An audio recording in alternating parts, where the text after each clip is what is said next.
Hi, my name is Dr. Andrew DeVos. You all can just call me professor, as most of my students do. And I will be your professor for American Studies 200. What is an American? So I guess let's just jump right into it.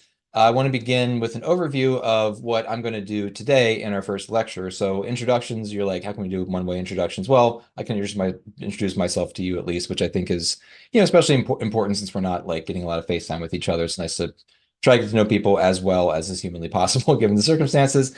After that, we'll just talk about what are we going to do in this class and how, and then kind of get into the more nitty-gritty stuff, grading, talkbacks, and projects.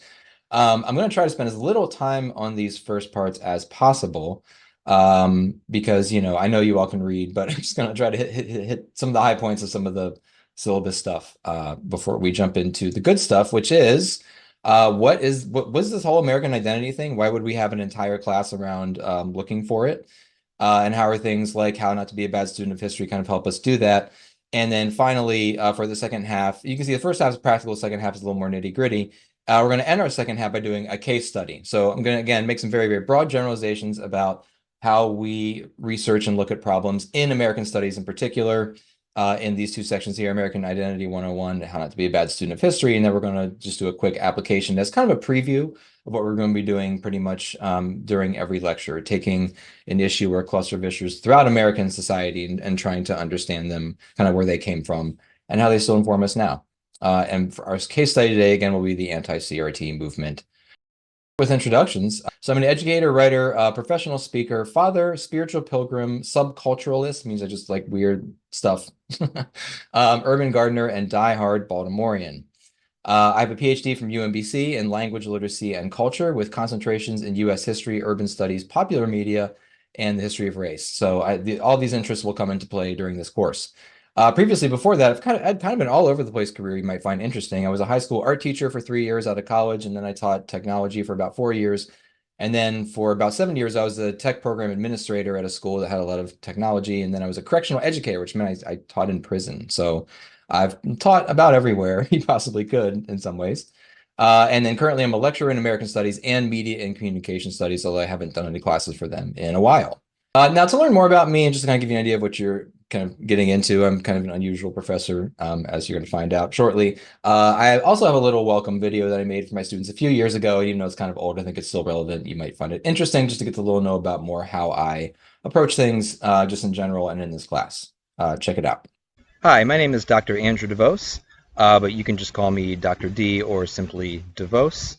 So I'm currently teaching at UMBC as a half-time lecturer in the American Studies and Media and Communications departments. Now I want to just share a few kind of personal items. But first, I want to acknowledge that most professors don't do this. You may be wondering why. When I look back on my life as a student and think about all the teachers that I had over the years, the ones who really stick out to me the most are the ones who took a personal interest in their students. And, I think that begins with, just showing them that you're just this regular person, just like them. So if you'll indulge me, I'm just going to share 5 things about my life that have shaped me as an academic and as an educator. So number 1, I'm a family man. I have a brilliant wife and an exceptionally interesting daughter. We live in Baltimore City, and yes, we live there on purpose. Number 2, I'm a writer and a speaker. One of the ways that I apply my research is that I try to raise awareness about issues surrounding poverty, race, and the gap between the haves and the have-nots in America.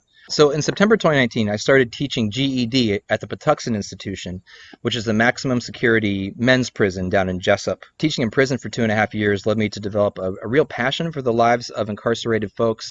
And I really care a lot about educating people on the outside about what our prisons are like and why they're so terrible and don't make anybody better. Okay, number 3, I value good quality teaching. So to me, teaching is like an art. And when I teach, I try to view myself as an artist. I try to view myself as, I guess, a practitioner of this ancient form of human creativity and connection and communication. There's an old saying in teaching circles, if the student hasn't learned, the teacher hasn't taught. I really try to live that out. I value constructive feedback from my students, all in the service of making the classroom a place where you actually want to come and learn. Ideally, if I'm doing my job right, my classroom should be a place where people of different backgrounds, and I mean all kinds of different backgrounds, feel welcome and invited to participate. Number 4, I'm a huge nerd, but a lot of the things that I teach about are things that I love learning about and engaging with and kind of nerding out on. On the college level, I've taught classes on the history of American popular music, I've taught a class in the history of hip-hop culture, and also a class in the history of the horror film. Clear! Clear.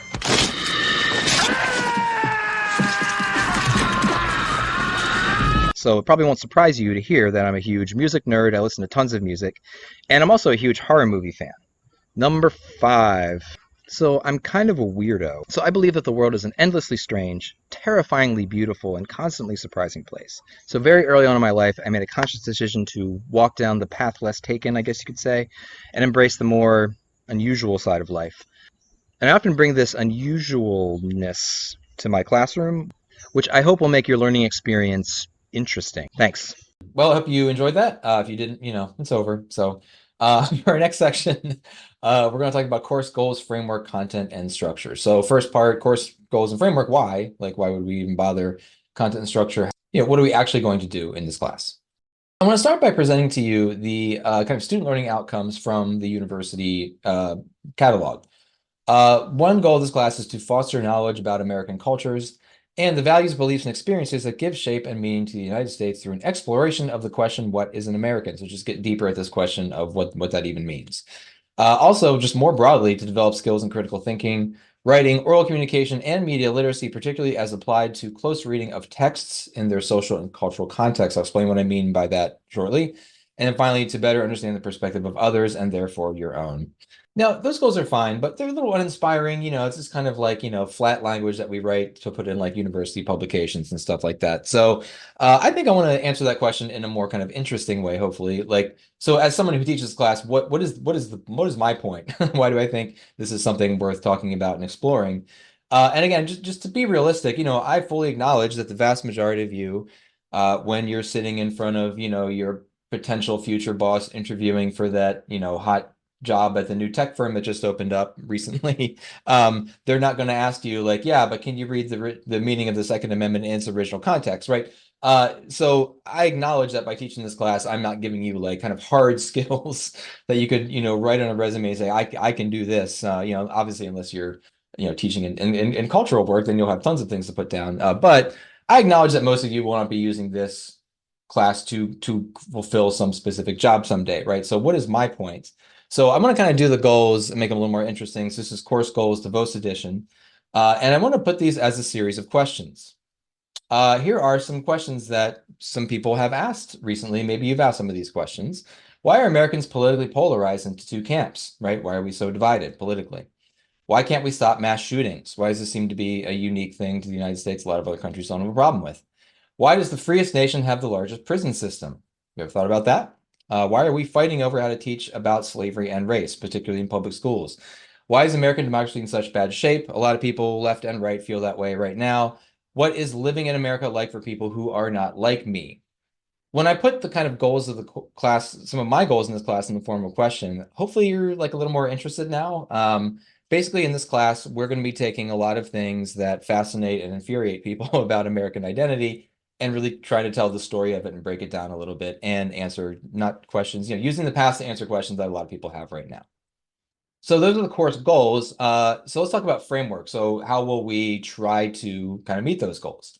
And a lot of you know this, but just a quick refresher, in academia, and just the human and social sciences in particular, a framework is a set of assumptions and theories that researchers use to explore, understand, and make sense of human phenomena, right? So it's kind of a set of like guiding principles that you move out from, right? And I basically want to go over my frameworks for this class, starting by asking this question: what is American studies? What does thinking structurally mean? Is that the concept new to you? Maybe, maybe not. I also use this whole freedom and fault lines thing that I'll talk about shortly. Historical analysis and context. Awesome.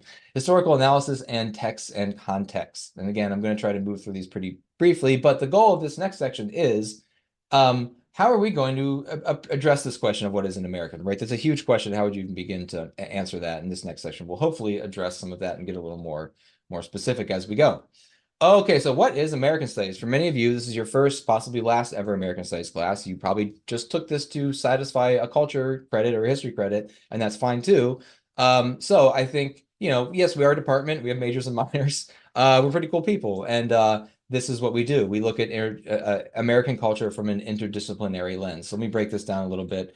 What does that even mean? So American Studies is at its core interdisciplinary, right? We have people in American Studies who are more on the history side, people who are more on the kind of sociology side, people who are on the more kind of getting in actual communities and making things happen side. but we draw from a variety of academic fields and traditions, right? So interdisciplinarity basically recognizes this, that as one of my favorite scholars, Dr. Peter Enns once said, you can't talk about anything without talking about everything, right? So we have these very distinct and often discrete disciplines in colleges, but real life doesn't work that way, right? Our brains don't work that way. Our lives don't work that way. So American studies is interdisciplinary in this sense of acknowledging that these disciplines are great and important, but at the end of the day, drawing from a lot of disciplines is probably the best way to fully explain something as complex as American society. Okay, second point, American studies is rooted in the liberal arts and humanities. It descends from the academic tradition of the humanistic study of history, culture, and cultural texts. The humanities are the study of what matters to us, how we express ourselves, and how things change over time. In the humanities, we put out the ideas that become part of the common discourse of a society. It's really exciting because it's so relevant for some of the biggest questions we have today, such as how is climate change going to affect vulnerable communities all over the world? Political upsets or issues around identity, things like this are ultimately human problems with human histories and will take human imagination to figure out how to deal with. We live in such extraordinary times of accelerating change, of interdependence, of racing technology, of estrangement from ourselves and each other, and the study of fields that tell us who we are and where we've been and what we've cared about and why. Those questions have a greater importance.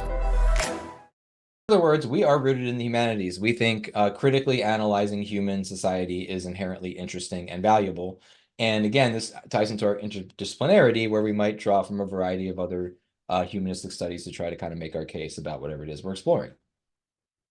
American studies is also multicultural. It presupposes the plurality of the American experience. So in other words, there's not one American, right? Not one American experience. It's very diverse, and seeks to explore Americanness through a variety of perspective stories and lived realities, right? So, the word multicultural gets thrown around a lot, but American studies really tries to center it. I'm just one person with one experience, and I might be talking about things I have no experience with. So how are we going to learn from people who aren't like us? Well, I play lots of videos in particular. I integrate a lot of videos in this class, both on your out of class talkbacks, which you hopefully understand what it is by now, as well as videos embedded in the lecture. I think it's really, really, really important to hear from a lot of different people on a lot of different issues. And I try to do that, even presenting ideas to you that I don't personally agree with, right? Because the goal, again, is not to understand my personal views. The goal is to understand American identity in all of its complexity. Last point is that American studies is critical, right? I don't mean critical in the necessary, but I think that too, but critical in the sense of assuming that complex cultural phenomena primarily stem from social structures and societal values rather than from individuals. And here's where a lot of people kind of disagree with how we do things in American studies, and that's perfectly fine. Generally speaking, we tend to approach social problems not exclusively or primarily as kind of one person's individual fault or experience or a brilliant thing or whatever, right? That all of us, yes, we are individuals, and sometimes individuals rise above and do incredible things in American history, but all individuals are shaped by a culture, by a structure. So much of what we believe and think is because we were raised to believe and think that, not because we uniquely chose that necessarily for us, at least not initially. And American studies really assumes this. That doesn't mean we're just going to be doing all like impersonal history stuff, right? So individual stories and biographies often illustrate and reveal the deep structure of the American story. And to that end, we will routinely use individual case studies to explore larger questions of American identities. Additionally, you will be invited to connect your story, your personal American story, to larger American issues via your journals. I'm going to talk about the journal a little bit later on in this video, but it's also one of the ways that we're kind of connecting the personal to the structural. Finally, I will occasionally tell you my stories that relates to course content. So sometimes we're talking about certain things. There are aspects of my life that you might find really interesting as they relate to the content, and when it is appropriate to do so, I might bring those up. The next framework that I want to talk about, and this is one that is just kind of like floating in the background most of the time when I'm preparing lectures and topics and whatnot, something I call the freedoms and fault lines framework. So I will routinely build class lectures around this framework, highlighting both the unique liberties, right, the freedom side, and the deep inequalities, fault lines that characterize the American experience. And generally in American studies, we do tend to be a little more critical, again, critical in the sense that we want to ask the hard questions and actually hold up the data and see if the hard questions and the data actually line up. However, as much as possible, I will try to balance a more critical view with an acknowledgement of what is really, really, really unique about the American experience. So hopefully we'll be holding those two things in tension. Now, historical analysis also would be a basic framework. And I'm not going to say a lot about this because I know, we all know what historical analysis is, or I think that we do at least. This is not primarily a history class, right? So we're going to be jumping around a lot by topic, not necessarily moving through history. However, everything we do will be historically grounded. Where did this thing come from? How did it develop? And how did it get to where we are now? And hopefully, again, if I always have students coming to me who had really bad experiences, boring history teachers who made it really irrelevant. And if you're one of those people, I really hope this class will be a breath of fresh air for you, because I'm going to constantly be showing you no, if you want to understand what's happening now, we have to look at least at some point in the past to understand current things. So history, but not boring history, hopefully. Okay, last point I want to talk about is text and context. So let me just jump in and explain what I mean by this. In American studies, we use the word text in a very broad sense to mean any cultural artifact that can be read or interpreted, right? So again, read, we think of read as like words, but like reading something in the broadest possible sense. What does it mean? How do we make sense of it, right? So that includes documents. Obviously, you're like, duh, you can read and interpret documents, right? It also includes like media publications, videos, songs, movies. Can also be read as text put in their context. Laws and policies, obviously. Laws and policies are more than just words on a page. There's always a larger context to understanding them. We'll be doing that sporadically. Cultural narratives, individualism, populism, these kind of ideas that we spread and tell people, America is the greatest country in the world, right? These are narratives that we can examine as texts and see what they mean based on their context. Social constructs, right? We're going to be doing a lot of that. There's a lot of big ideas in American society, and we can view them as texts, right? So the idea is not something you can touch and hold, but you can place the idea in its context and understand where it came from. And even people, you're like, well, that's weird. How is a person a text? But to illustrate that is just to ask you, what does Joe Biden mean? What does Donald Trump mean, right? What kinds of meanings have people both placed on and kind of extracted from those individuals, right? Well, again, I'm kind of making the argument these people, yes, they're real humans who exist, but they're also, from our vantage point, we can approach them as texts, as something to be made sense of and understood when placed in their context. And that is how we read text, right? So context is literally anything and everything outside of the text that provides pieces of cultural information which explain the text, right? So no text, whether it's, we're talking about an amendment in the Constitution or, a music video that some artist just put out 5 minutes ago, if you want to understand them historically, what was happening, how they're reflecting and kind of capturing a certain moment, whether they know it or not, you put them in their context, right? So context is anything and everything outside the text. Good analysts read text via the context. That's what we're going to be doing constantly throughout this class. Okay, I want you to imagine a person who is a blank slate to American culture, right? So they have never heard of America. They've never heard of our history, of our politics. They've never seen American popular culture. They know nothing about it. And you're like, how is that possible? So I don't know, just imagine like maybe they grew up in like a cult that didn't have TV or outside contact with the world. Or, maybe they grew up in a completely uncontacted tribe. Like, not trying to be mean to people who grow up in cults, because it is an awful thing. But the point is just like try to imagine some scenario where you have a friend who has absolutely no conception of American culture, right? Now, in this scenario, he is being sent to live with you for maybe a week or two. One of your jobs is to kind of acclimate him to American culture. Now, you're a busy college student. Maybe you work part-time or even full-time. You don't have time to sit around with this person all day. So at the very least, you're like, okay, here's this thing called YouTube. Just watch a bunch of stuff and we can talk about it when we come back, right? So you go out and do your day and you come back and your friend says, hey, I watched this thing on YouTube. And your friend says, hey, I watched this thing on YouTube called Super Gremlin by somebody named Kodak Black and David Guetta. What was this? I didn't understand this at all. I watched the video. I could not make sense of anything. And your friend is asking for help trying to make sense of this video. So here are some questions I want to throw at you. What background knowledge would your friend need to fully understand this music video? What pieces of cultural information would your friend need to be able to make sense of it? So in a minute, I'm going to play a snippet from the video. Now, I'm assuming some of you know this song. Some of you might love it. Some of you might despise it. Some of you might be somewhere in between. It doesn't matter, right? I'm not playing this for you because I'm playing something that I personally love and want to share it with you. I'm playing it because we're kind of kind of dipping our toe into this whole interpreting text thing. So your friend sees this music video, they have no context. They don't understand how to explain this music video. What are some pieces of context they would need to understand? Here's about maybe 45 to a minute clip of this music video, and I want you to be thinking of some things.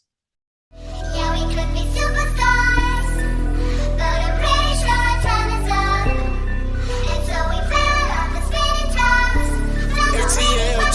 ATL Jagger. Say you my nigga, I'ma be your killer. Nobody gonna play with you when I'm with you. Go against any nigga like fuck this glitter. Ski off third on bitches. I put it in for you, I spin for you. Whatever you with, I'm with it. How you gon' cross the nigga that rockin' with? I got you lit in the city. I been multitasking, rapping and being the daddy to my little children. I been spinning on business and spinning and spinning and spinning until I'm dizzy. I do all the smack, you never step or help with none of you killin'. You doing a lot of cat, watch when I catch, I'ma whack in front of the witness. Damn, my nigga, you trippin'. We could've been superstars.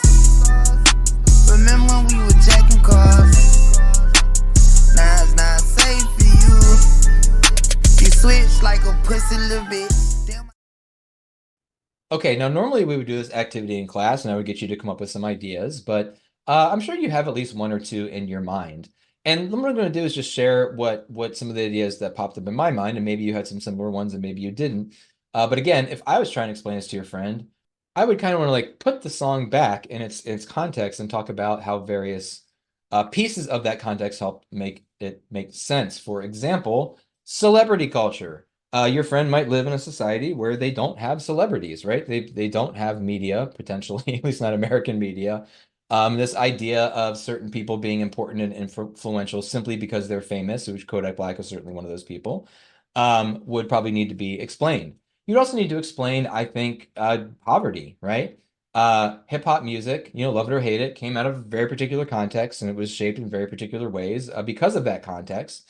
And I think explaining that to your friend would help make a little more sense of this. Maybe even getting him in the particulars of where Kodak Black himself is from and some of the kind of traumas he faced when he was a kid in his poor environment. You also would have to talk about history, right? Why was everyone pretty much in that music video black? What was up with the gold teeth, right? These kind of like status symbols to show how far they've come from.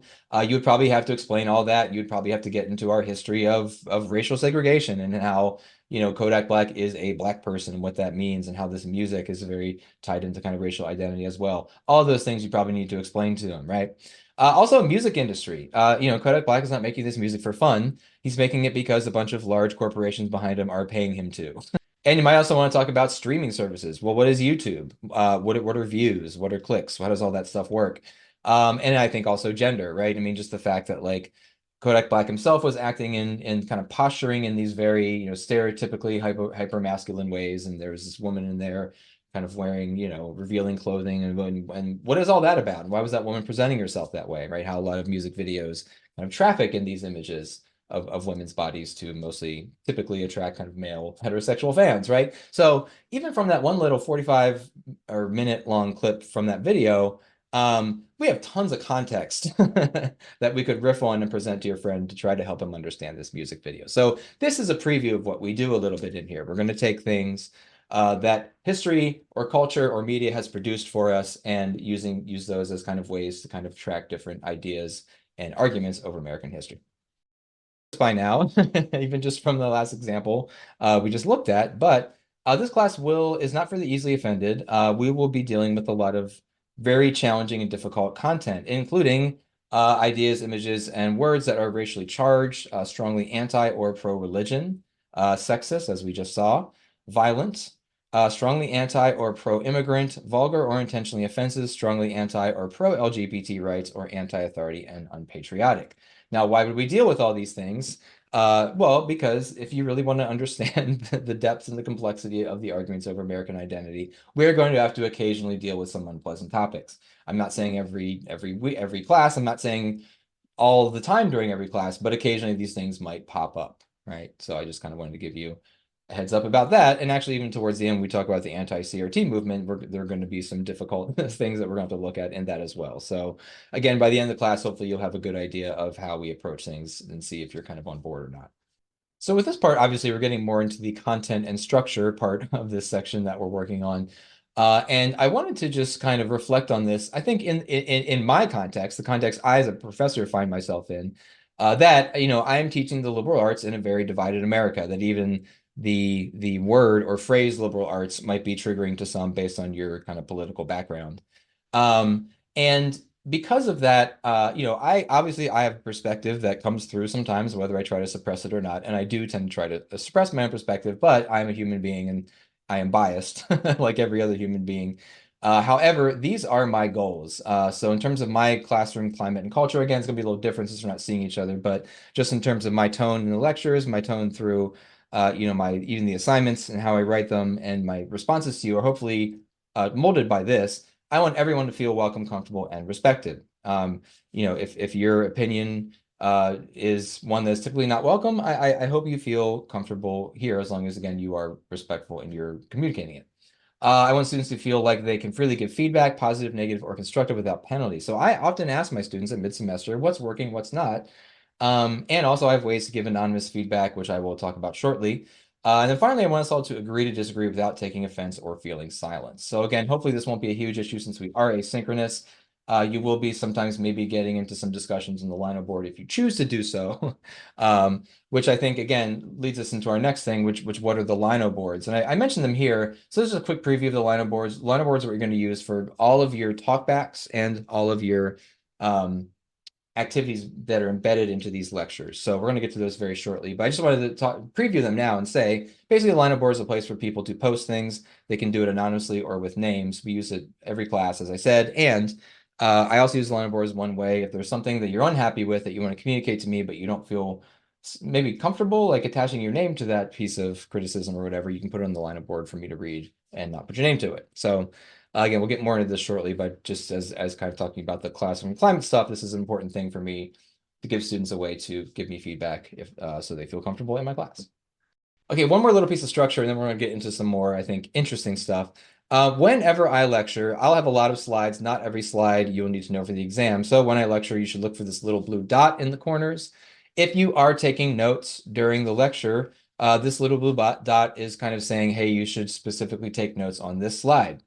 Now, as far as me sending my slides out, I typically do not unless students really want me to. I think especially since these are pre-recorded, I think that's kind of unnecessary, but if you if it really, really helps you a lot to have the lecture slides, I can send those out, but again, I won't unless I am requested. So if you want that, just email me though, and I'll make it happen. Okay, I've hopefully given you a pretty broad overview of just what to expect. So now let's get into the more specifics about assignments. So grading, how will I assess you, talkbacks, and projects. You saw this in the syllabus already, but just quick refresher. For your final grade, attendance and participation are 20%. Your projects, there's 3 projects, each is 10%. So even missing one project, really hurts you. So make sure you stay up on top of that. Assignment talkbacks, there's 4 per week, right? 2 for each lecture. And then there's a final exam. Now, I think I explained pretty clearly in the syllabus how attendance and participation will be assessed based on your viewing and participation with the 2 asynchronous courses, which will be posted by every Monday. Again, I'm not going to go over that. I'm going to assume you understood that. And if you don't understand it, you're going to go to Blackboard and find the Q&A and put your questions there so I can answer them in front of everybody.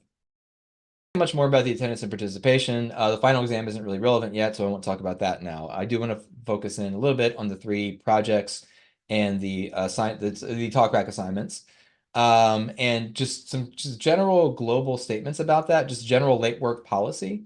So assignments are due when they're due. I don't move dates around if individual people are having a hard time. However, I will accept late work up to a week after the original due date or time with a lateness penalty of 20%. This is actually probably won't be end up doing this, but I might. We'll see. Projects but not talkbacks can be redone if you're not happy with your initial grade. So if you turn in a project and don't like it, you can email me and we can talk about how you can fix it up. Okay. But that's only after turning it in, the first time. Also, we're going to talk about Lino boards a little bit. So I just want to give you a preview. This is an actual screenshot of an actual student Lino board from last semester. We use the Lino board for all of your talkbacks and all of your in-class assignments. So maybe now's a good time to get into the talkbacks and the projects because they will kind of talk more about how Lino works and in what context you use Lino. So here I am in Blackboard. As you can see, your assignments are here, and right now there's only for week 1 showing up, and then your projects are here, and all 3 projects should be showing. So why don't we do this and start with the talkback instruction. Okay, zoomed in a little bit. Okay, again, I'm not going to read this whole thing to you. Let me just hit some points. So 2 lectures a week. Each lecture is asking you to do 2 talkbacks before you view the lecture. Now, I can't absolutely confirm that you do that, but it would just be nice, just in terms of the class flowing. Doing the talkbacks before the class is a better thing in general. And basically, you're going to choose one of your talkback options. What are your options? Reaction or reflection. Compose a 3-4 sentence message responding to at least one substantial idea, fact, viewpoint, or conclusion explored in the text. You can make a meme. I've had students make some really interesting memes. If you make a meme, please include a 1 to 2 sentence explanation of what it means. Come up with 3 good discussion questions. Clarifying or extending questions. So you have so many options. Now, students always ask, there's even if you go all the way down, I've had some students make poems sometimes. Sometimes students want to do a little video response, like a TikTok almost. That's fine. You have so many options. As long as these talkbacks have to do 2 things. 1, they have to demonstrate that you actually engage with the text, that you actually understand the core message or idea or whatever. And they have to have your name on it and up on the Lino board. So all talkbacks will be posted to the corresponding Lino board. You will find these in the subfolder titled Lino board links, right? So basically, here's Lino board links. As you can see, there is talkboard 1 for the 2 lecture 1 talkbacks of each week. So it's lecture 1, right? I'll have 2 talkbacks in it. They'll go there. Lecture 2 of each week will go here. And pretty soon, not right now, but later on in the video, we're going to do our first Lino post, just so you can get some experience doing it. Let's just look at this again. So here we have 4 talkbacks up, right? Because we have 2 lectures up. So these are the talkbacks for lecture video 1.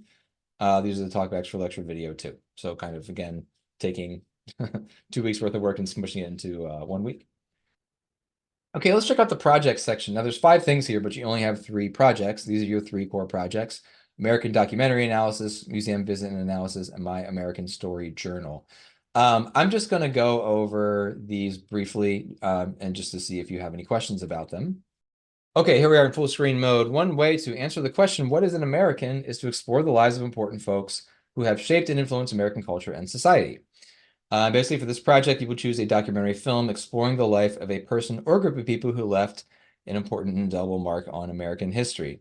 I'm not going to read this part to you because you can read, but basically, you do not have to pick a film from this list. If there's a film you really want to do that meets the criteria, you can email me, but this is a huge list of a whole bunch of American documentaries. They're listed in alphabetical order, and alphabetical kind of going onto the other page.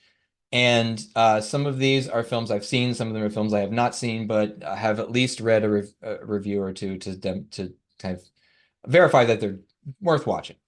So if you're overwhelmed by choices, you can see here, Dr. DeVos has put an asterisk, next to the titles that he particularly loves. So again, these are just the ones with asterisks or ones that I have seen and really like, wow. But you can choose anything you want as long as it's feature length, right? Biographical about 1 or more people, American in some way, and contemporary. It must focus on the story of someone who was still alive within the past 60 years. So contemporary in the broad. You picked a film. What are you going to do? You're going to choose a medium through which to respond to the film. So I tend to do media projects more so than written projects, although you do have a written project. 2 out of 3 of your projects will be media projects. What does that mean? You'll pick one of these 2 options. You'll do a vlog or a narrated video. So what you see a lot of YouTubers doing, if you want to do more of that style or TikTok style, that's fine. A recorded slideshow, which is basically what I'm doing right now. I'm using Zoom actually to record my slideshow. So I'm sure most of you know how to do that. If you don't, here's a link to an article telling you how to do that. So these are the 2 options you're going to pick. And then basically, you're just going to walk through this. You are going to make an audio video review of the film. And again, I'm not going to read these to you. They're pretty self-explanatory, but you're going to critically analyze the film, create your audiovisual response, kind of looking over these standards, and then you're going to make sure to always look at the rubric. So every project I do has a rubric. When I was a student, one of my absolute least favorite things in the world is when a professor handed you back like a paper and was like, oh, it's a B. It's like, okay, why is it a B? Yeah, it's not an A. Oh, okay, that's logical. Not helpful. So, and grading is always subjective, right? But I try to at least take some of the subjectivity out. So here is how I will grade you. Now, don't read this whole rubric; it would be stupid. Basically, what we have here is different columns. You're kind of losing points as the columns go down. What you should do is just focus on the excellent column. So, how will I grade your project? 15% structure and clarity, 15% audio and visuals. You know, they should be as professional and clear as possible. Analysis, right? Most of what I'm interested in is your analysis. So obviously that's going to be the bulk of your grade. You know, you're going to take the film and you're going to do some analysis of the art of the filmmake of the film itself, or just the person or people spotlighted, and just makes 3 larger points about what this has to do about American identity. Language and speech 10%, conclusion 10%. So that, like I said, I'm not going to go over every single project. I think that's a good overview of this one. And basically, everything I just said pretty much applies to the second one. So for the museum visit and analysis, instead of taking a film and analyzing the film through 3 things, you're going to pick a museum. Any museum, could be any museum at all, as long as it has American stuff in it, or enough American, you know, at least 3 American things in it that you could do. You're going to go to the museum. You're going to document that you actually went there, and you're going to just analyze, pick any 3 artifacts you want. And when I say artifacts in the broadest sense, it could be artworks, it can be, you know, pieces of writing, it can be, you know, anything on display. And you're going to analyze it, each of them, using a few kind of American critical issues that we've been looking at, and make it into a project just like the last one. So again, these 2 pretty much live together. The only difference is the due dates, obviously. Let me just quickly go over this third project, because this is one that is not due until the end, but if you are being kind to yourself, you should start it soon rather than at the end of the semester. So let's just look at it. Okay, for this course, you are expected to keep a journal in which you will reflect on the ideas explored in and outside of class, connecting the content to your life story. Each week, you'll be provided 1 to 2, it's 2 because it's a short class, writing prompts that will invite you to analyze your own American story in light of the week's texts and discussions. Your journal will be kept on a shared document that is accessible to you and the professor, so your classmates will not have access to your journal unless you choose to do so. So again, the only people seeing these are you and me, unless, you know, you want to share it with your friend, that's fine. You'll be expected to work on these on a regular basis. However, these will not be graded until the final due date. So I'm not going to walk this through. It's very, very, very self-explanatory. Basically, you're going on Google Docs or some kind of other, you know, typing site that you can share things, and making a journal on that site and sharing it with me. And then you're going to do your first initial entry, which is kind of like a get to know you entry. And then the other thing I want to show you, I'm not going to go over the rubric because I think you can read that to yourself by now that you understand how my rubrics work. And here we are. I just want to hit a few high points with the journal. Here are the instructions. We just looked at those. I'm not going to rehash that. But the instructions basically say you have 13 prompts and I want you to do 12. The first one is not optional. This is where you're just going to introduce yourself. And again, it's explained here. So let's look at a more typical one. Let's just read over this one together. Week 1.2, American individualism. So basically by the end of this lecture, we're going to explore this issue. And afterwards, at some point, you're going to journal about it. So Merriam-Webster's dictionary defines individualism in several different ways. Click here to read the various senses of the word. That's all fine and good, but what does individualism mean to you? Answer this question by addressing these prompts in a journal entry of no less than 300 words. Every single entry, except for the first one, is going to require at least 300 words. Almost every semester, I have students who end up getting like B's and C's on a journal that should have been an A because they just wrote 250 for a few of their journals. So please do that. You have 3 prompts.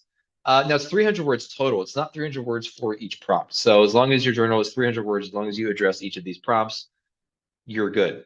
And again, there's going to be 2 journals a week, 1 for each class, and you can skip 1 of them. I just want to show you one more thing. Some of the journals deal with issues that make some people really uncomfortable. For example, race. And sometimes when we get to those more challenging issues, I will give you 2 options, right? So one is where you can talk about your more personal experience. The other is more general things going on in society. What do you think about those? Now, the journal is not due until the end of the semester. However, in the middle semester, I'm going to just do a check on these and see how you're doing. Now, if you want to wait till the very last week of class to do all of these, that's fine. I don't think you're going to like your life as much if you do it that way, because you're going to be rushing to get them all done. And these are actually meant to be enjoyable. And I think they're more enjoyable if you just do them each week. And while you don't have to, I'm still going to check in the middle of the semester just to see how things are going, and just again to encourage you to do these a little bit each week instead of all at the end of the semester. Overview where we've been. I introduced myself. We talked about course goals, framework, content, and structure. I went into the specifics of how grading, talkbacks, and projects work. If you still have any questions, just a reminder that you can go on Blackboard. It's a Q&A discussion board where you can post any general questions you have. If it's a specific question that only applies to you, you can just email me. So soon we're going to transition to the more interesting, fun stuff, get into this whole question of American Identity 101. However, before we do that, I always take a little pause in between recording lectures just to kind of encourage you to take a break because a long 2-hour video might be a little much for your brain, and also for you to do a kind of in-class activity. So here's what I want you to do. Interested to explore. In other words, what topic or issue that we're going to deal with on the syllabus are you most excited about? To say what that is and why, go to this website, linoit.com. Again, linoit.com is what we're going to be using for all talkbacks. So you hopefully have an account by now. If you don't, go ahead and make one. And then you're gonna navigate to your class's first main board. So here is how you get to that. So this is a bit.ly link, which means it is case sensitive. So it's bit.ly, I guess / I always get confused, or the slash to the upright is AMST all caps 200 SW all caps 1. Bit.ly for some reason is just case sensitive, and you have to type it exactly as you see it. When you get there, post a response to this question. What syllabus topic, assignment, or related issue are you most interested in exploring this semester? So again, we're not going to deal with every issue. Hopefully you've had time to look at the syllabus and you'll know what very, very broad issues we're dealing with. Or is there a particular assignment? Some students are like, oh, cool, a museum visit. I haven't done that in a long time. So what is it you're most interested, most anticipating? And just write a sentence or two articulating that and why, and post it to Lino with your name. And again, you get 2 participation checks each class. This is your first one, so everyone who posts will get participation credit. So please do that now, and I'll pause.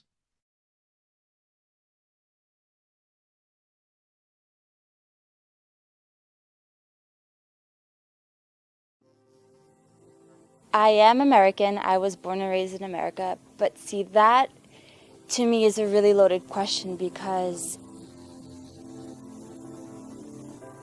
I don't know that I feel American per se. I know I feel like a New Yorker.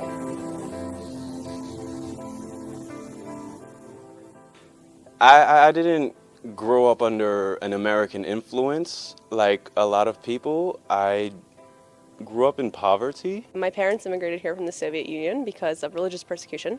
Getting new opportunities. That's why I came to America.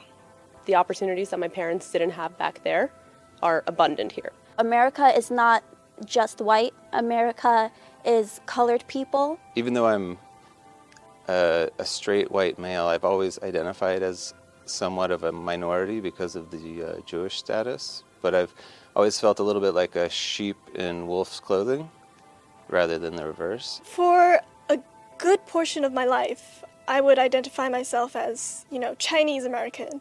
The hyphen, it's very important, When I'm with my family, my extended family, I really feel like I'm Afghan. And when I'm with my friends, I really feel like I'm American. I think nowadays I just say I'm American and that's that.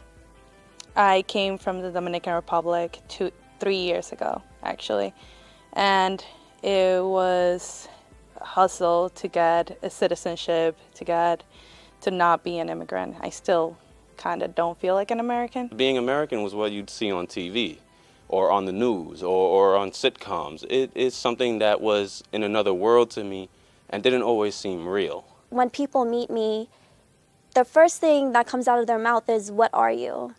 And that makes me feel like I'm not allowed to be American because of my skin color. And I don't really understand why, because I was born and raised in New York. But it's like my parents' background, it defines who I am, and it doesn't. That's not the only thing that defines me. Finally, I have a document that tells everybody else that I am more than just a Dominican girl who doesn't know English, and she could finally do it.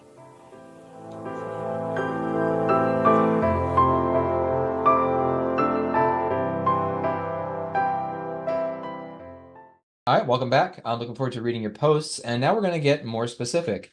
So what is this whole American identity thing? How are we going to specifically analyze something so broad?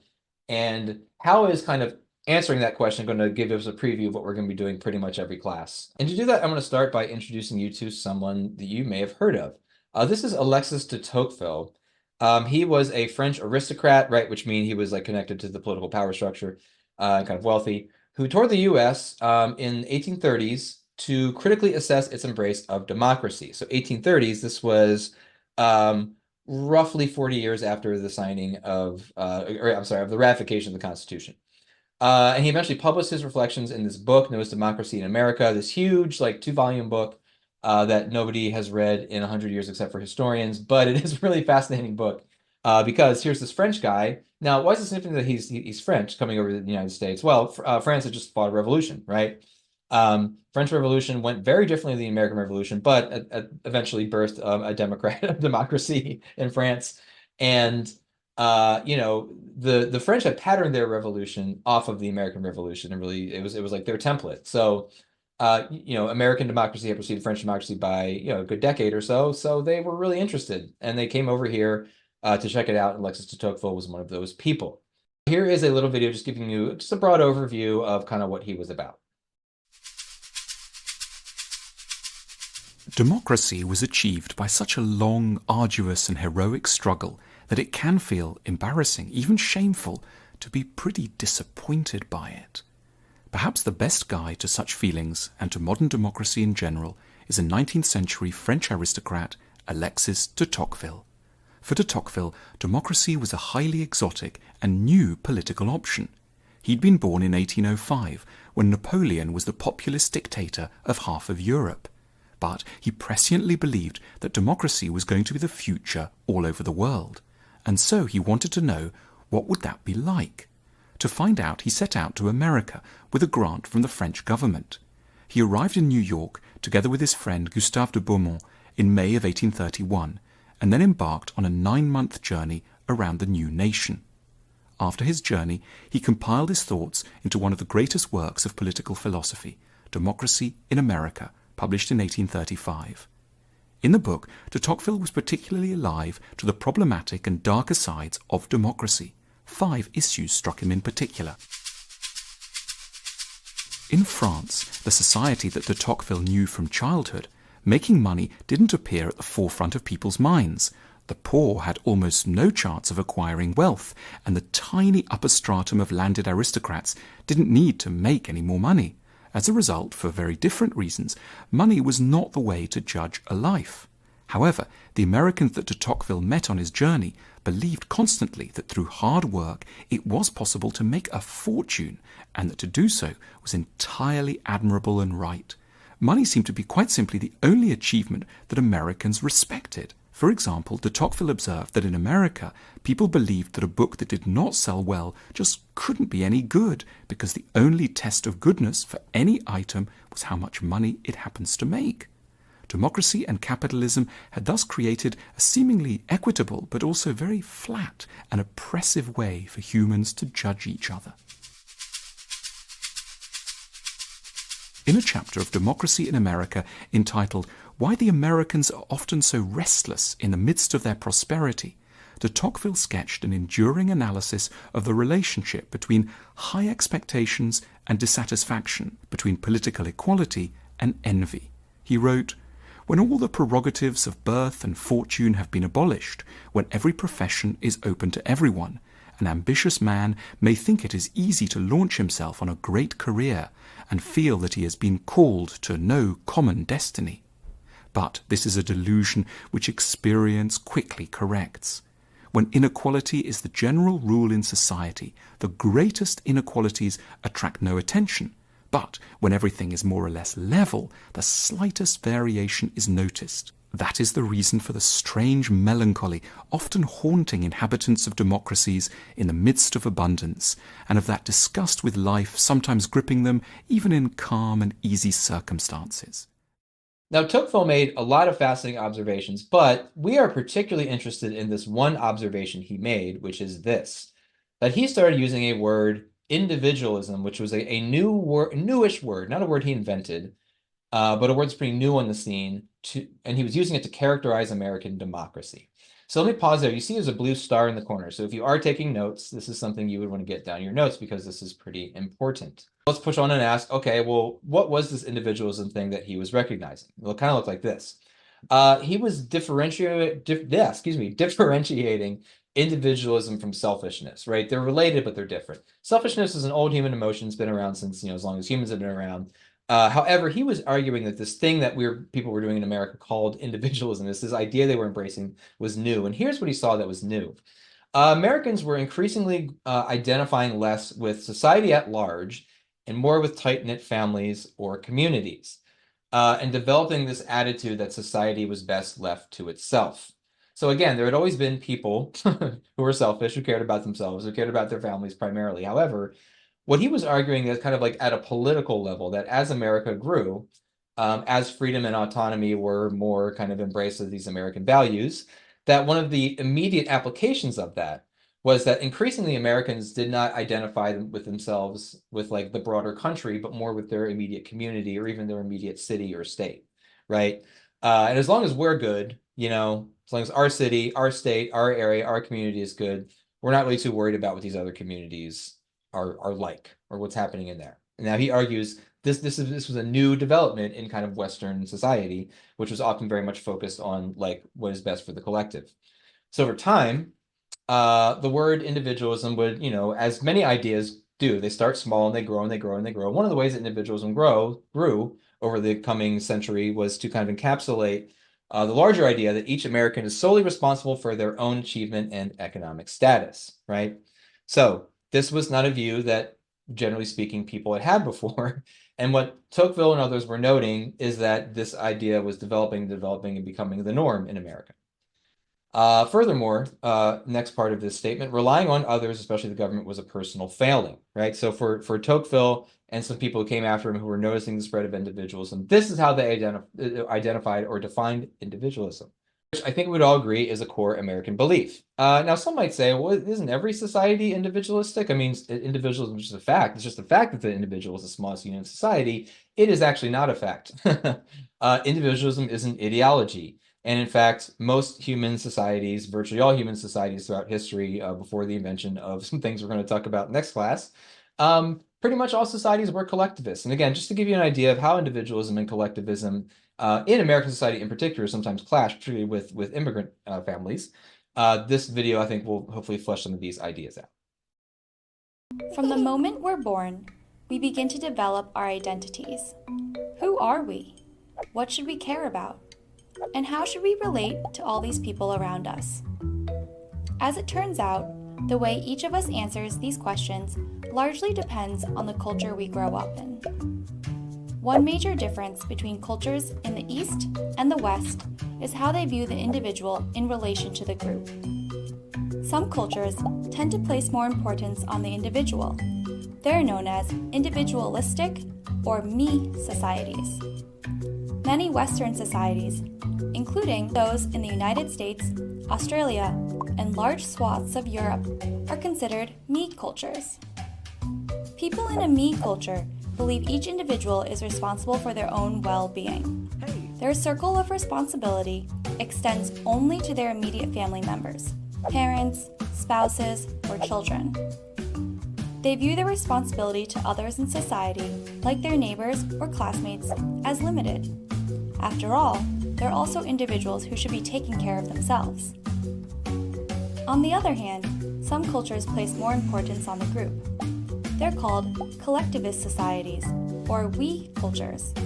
Many Eastern cultures, including those in China, India, and Japan, are considered we cultures. People in a we culture prioritize strong social ties and belonging to a larger group. These groups might include classmates, neighbors, and extended families.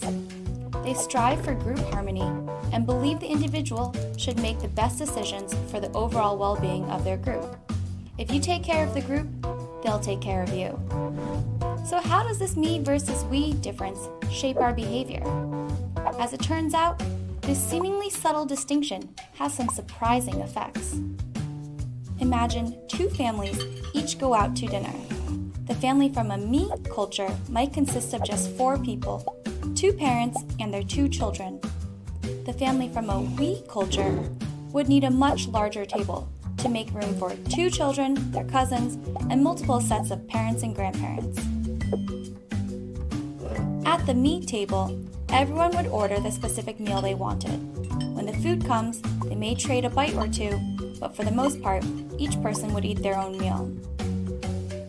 At the we table, on the other hand, multiple dishes would be ordered for the whole table.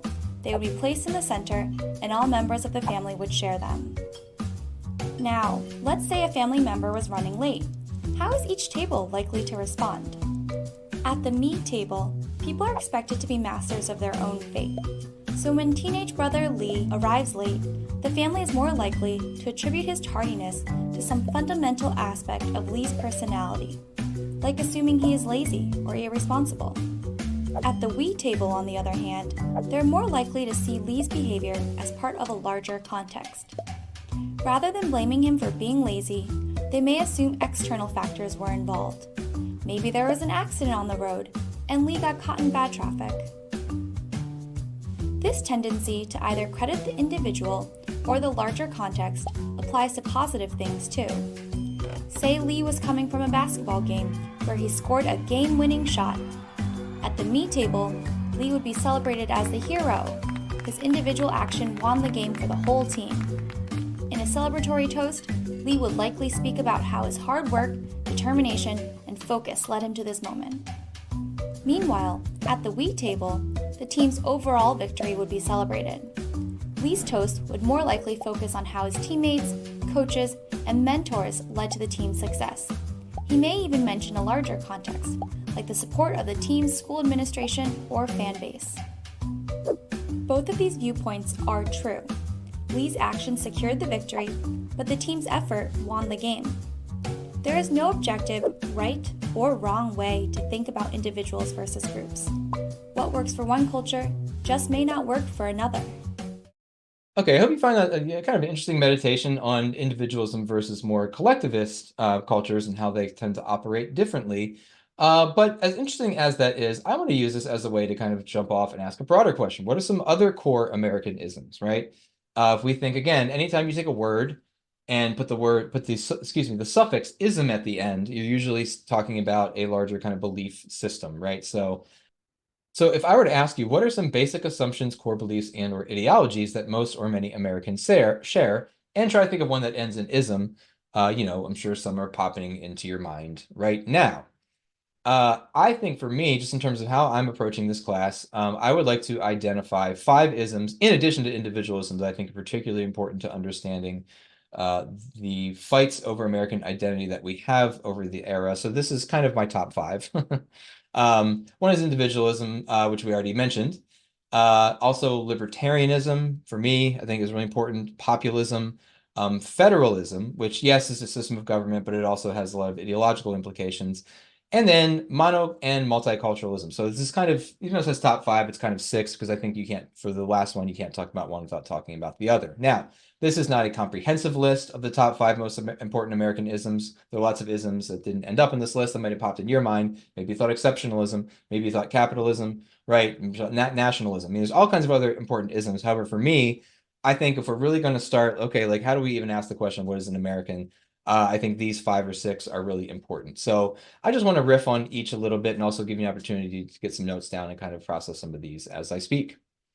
So we already talked about individualism, so let's move on to the next one, libertarianism.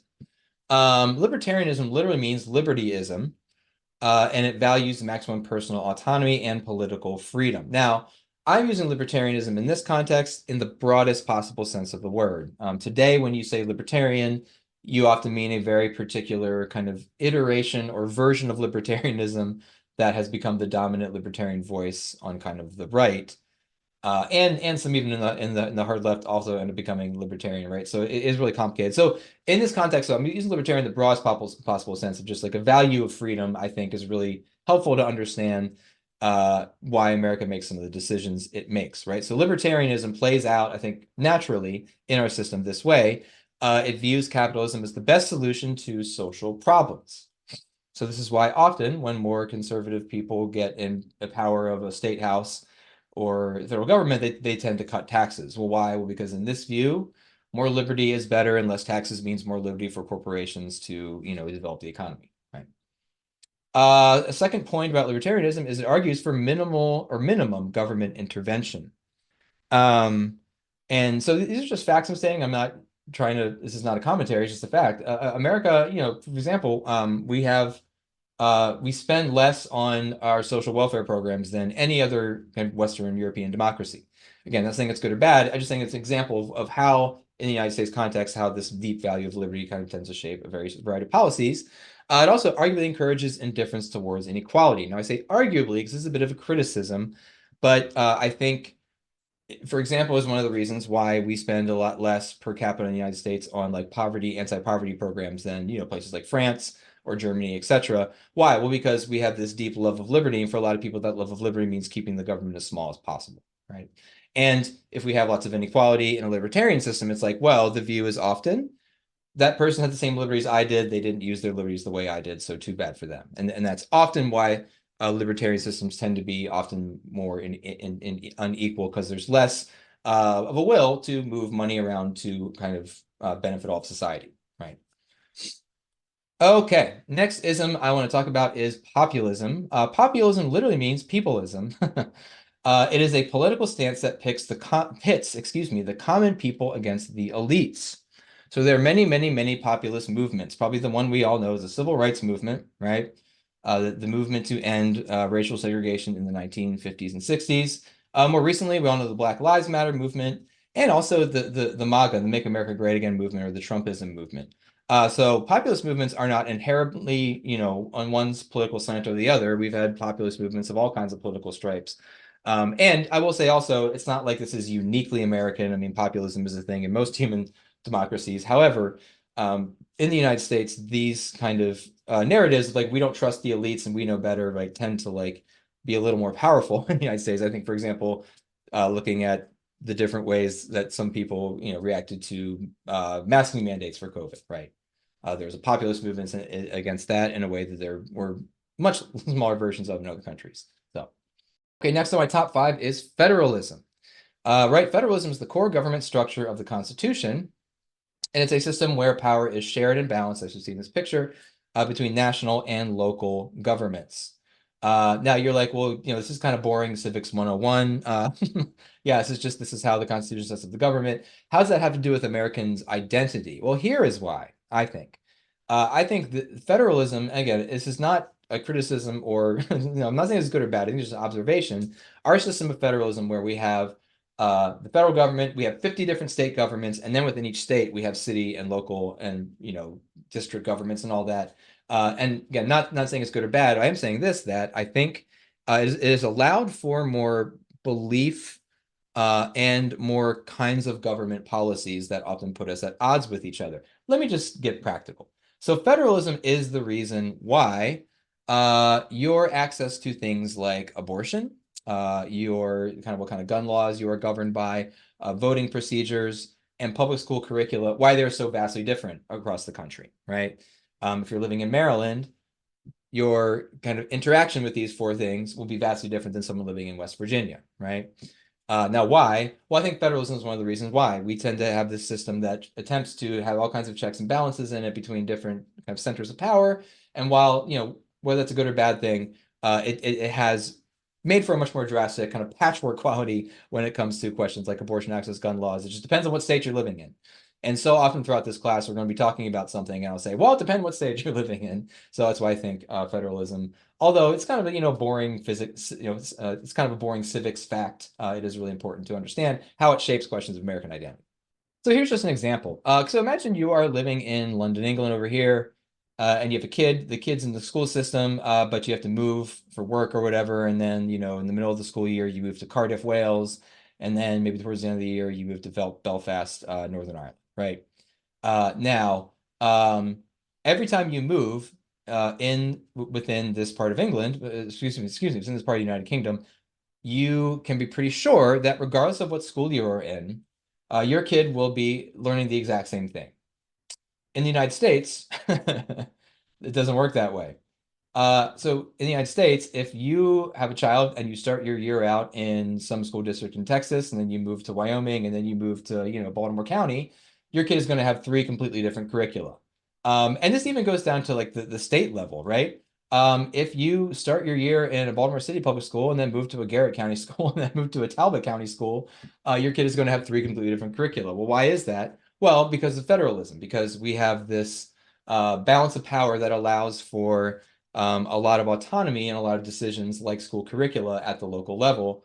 And it's one of the reasons why we have such a patchwork of experiences all over the country, is because we have very little like standardized content that we all deal with. Okay, one more ism to deal with, mono and multiculturalism. So mono, one culture, privileges and promotes the expressions and traditions of a single cultural group. Multiculturalism, literally many cultures, does the opposite, right? Celebrates and promotes the expressions and traditions of many cultural groups. Now, people will say, how is this in ism? I mean, multiculturalism is just a fact of the United States. It is a fact that we are multicultural. And again, sure, absolutely, totally agree with that, not disputing that. What I'm saying is, though, is that if you think of multiculturalism and monoculturalism as isms, as belief systems that dictate how people view things, just to be blunt, do you think America's basic culture should be shaped by kind of the many, or should it be shaped by one kind of central cultural group?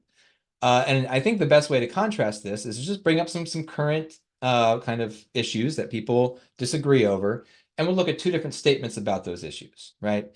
So here's a statement about the relationship between Christianity and the United States. Some people would say America is a Christian nation. Other people would say America welcomes all faiths. Well, it's not like one's wrong and the other's right. They both have some really interesting points to make. But if you are more likely to identify with this, you are probably more okay saying like, yeah, we need one central culture. And if other people come, they better, adopt it or respect it, versus a multicultural stance that says, no, America, there's not one religion here. Everybody's welcome, right? Here's another example. Let's take the issue of immigration and language, right? So immigrants should speak English versus we are a nation of immigrants, right?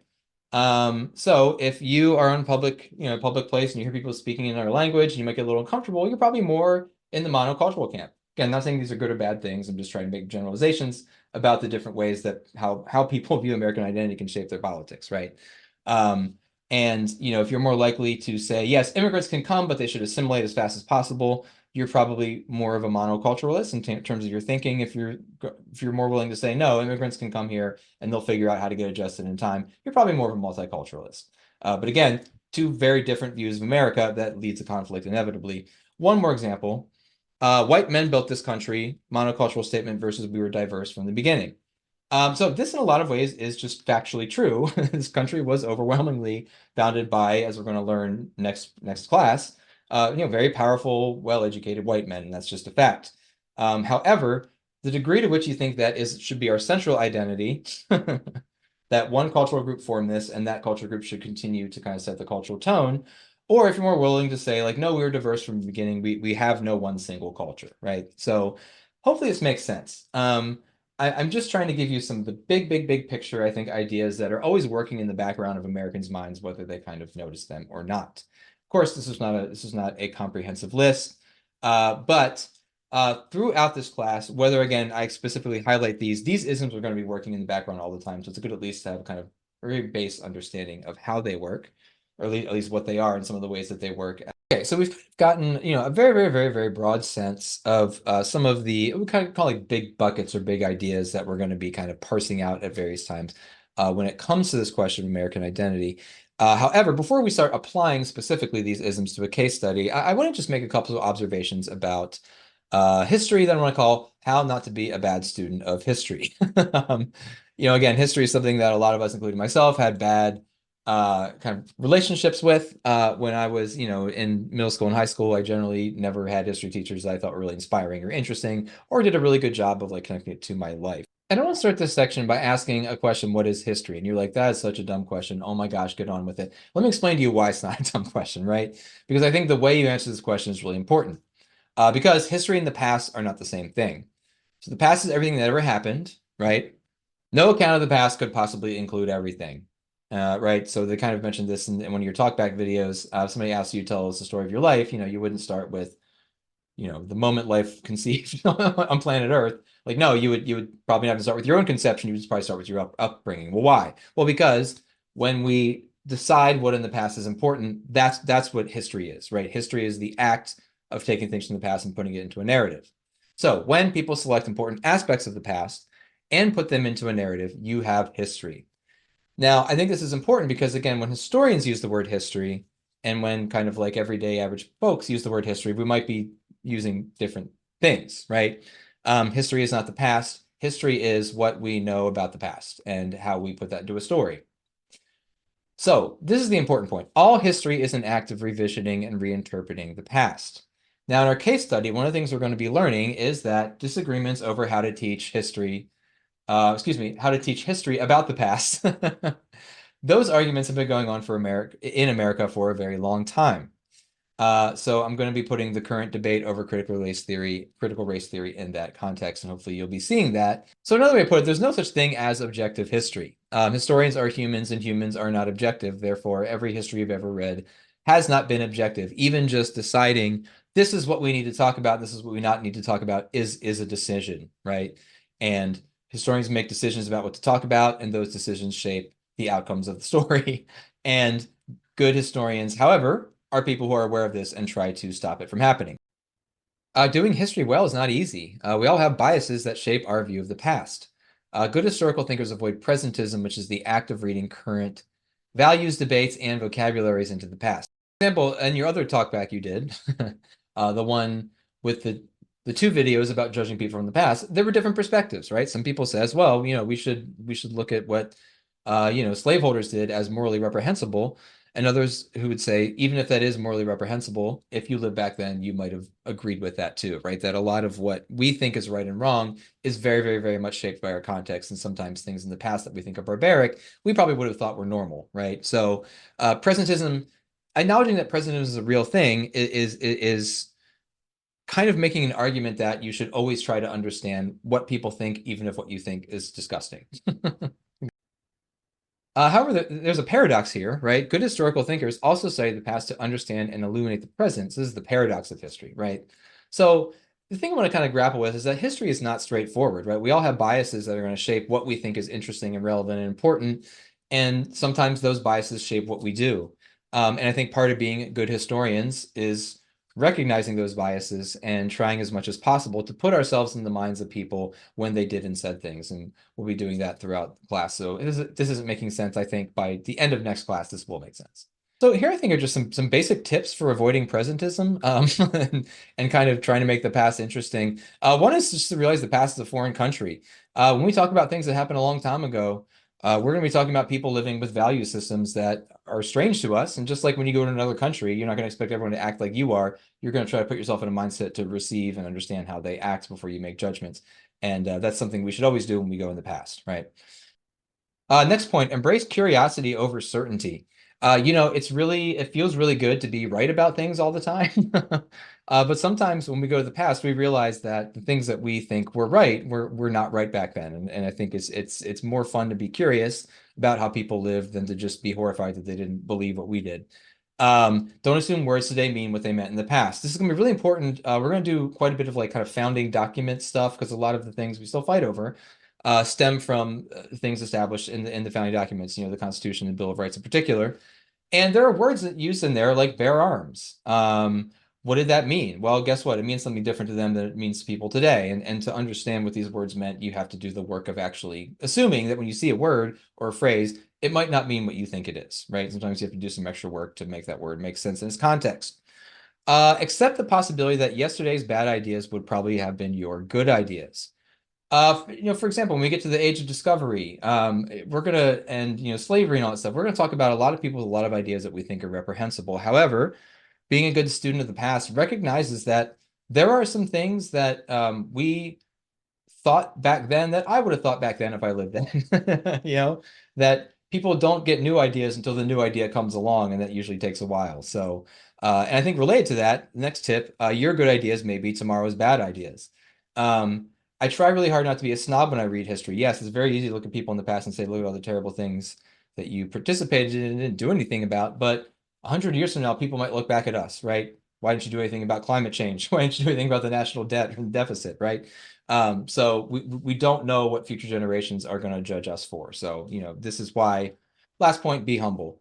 There's a lot of very infuriating material that we're going to be looking at from the past. However, whenever I do that, I try to remind myself there's a very good chance that if I lived back then and if I was born into a certain social situation, these terrible ideas would have been my ideas, right? So being a good student of history is not saying we can't make judgments about the past, but it is saying that sometimes our judgments about the past actually prevent us from understanding what really happened in the past and how it still shapes us. So gotta approach humbly, I hope.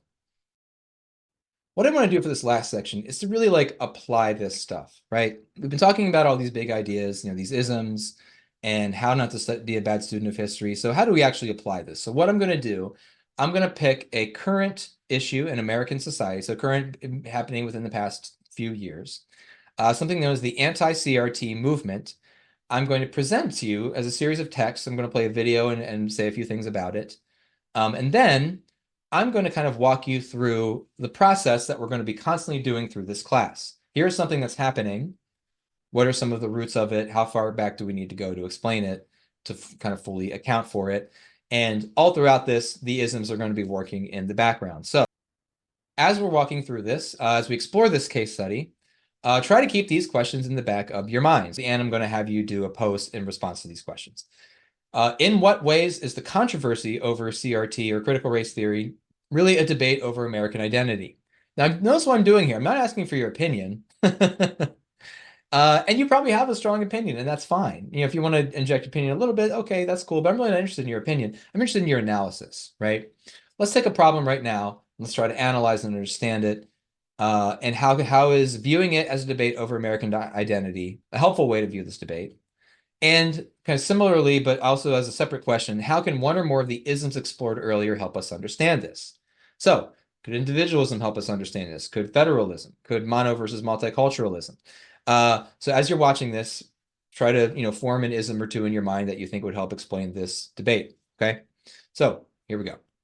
So our case study with the anti-CRT movement begins with a tragedy.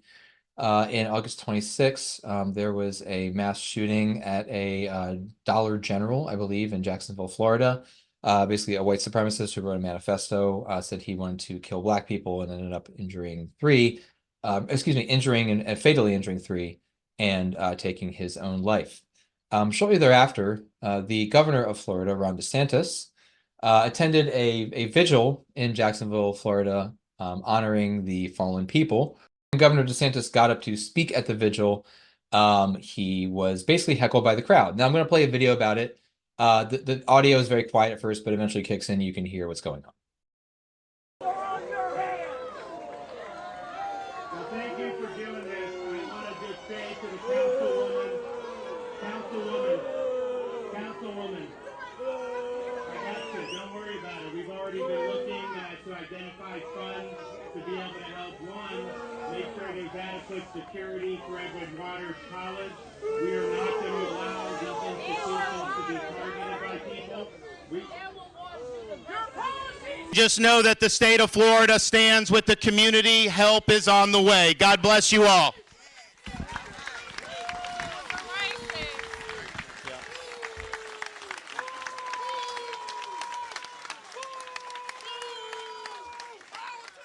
Now, again, maybe you watched that video, maybe it offended you, maybe you thought it was funny. Regardless, we're less interested in that and more interested in the analysis question. So why?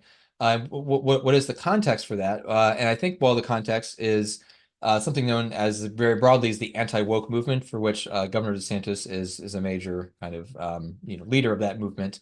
And some of the heckling, I think, can be best explained by this, that some feel that he has helped foster an anti-Black atmosphere in Florida. And here are some of the reasons why. They're kind of going most recent to most long ago.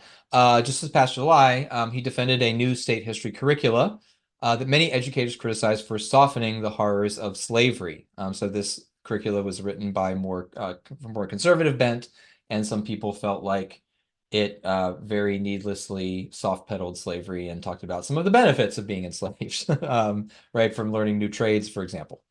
Before that, I guess about 6 months before that, his administration rejected a proposed AP African American history class. If you weren't educated here, by the way, AP is advanced placement. A lot of high school students take that to try to get college credit. The state of Florida was trying to introduce a new AP African American history class because he inciting concerns of indoctrination. So the AP history class involved, writings from famous Black people throughout history. Many of them have been leftists. So essentially, some people feel like the DeSantis, administration is not wanting things about American history they don't like taught, basically. And then probably most famously, the largest piece of legislation, or kind of piece of this context, is in 2021. He introduced something called the Stop Woke Act, which was a bill making it illegal for schools to teach that groups of people are oppressed because of their race, gender, and nationality. The Stop Woke Act had a bunch of pieces to it. This is, again, of course, passed by the state legislature, right? Governors don't pass legislation, but his administration had a big part in a lot of these movements. And he has been often seen at the forefront of the movement to try to teach about race and gender as well in America's public schools. That is known largely as the anti-CRT movement. Ron DeSantis did not start it, but he's been one of the most successful conservative politicians to capitalize on it. So what is CRT? Why are people against it? And is it even a real threat? Well, I'll let you decide that. But again, let me play a video here giving you a pretty good overview of the anti-CRT movement. You're teaching children to hate others because of their skin color. Critical race theory was once an obscure academic concept. Now, as students head back to school, it's a fixture in the fierce U.S. debate over how to teach children about the country's history and race relations. Conservatives have invoked the term to denounce curricula and policies they deem too liberal. This was supposed to be a routine school board meeting in Virginia. Instead, it was pandemonium, as hundreds of parents flooded the auditorium.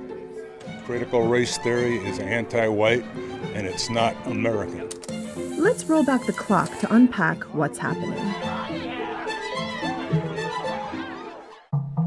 Critical race theory, or CRT, is an approach to studying U.S. policies and institutions that is most often taught in law schools.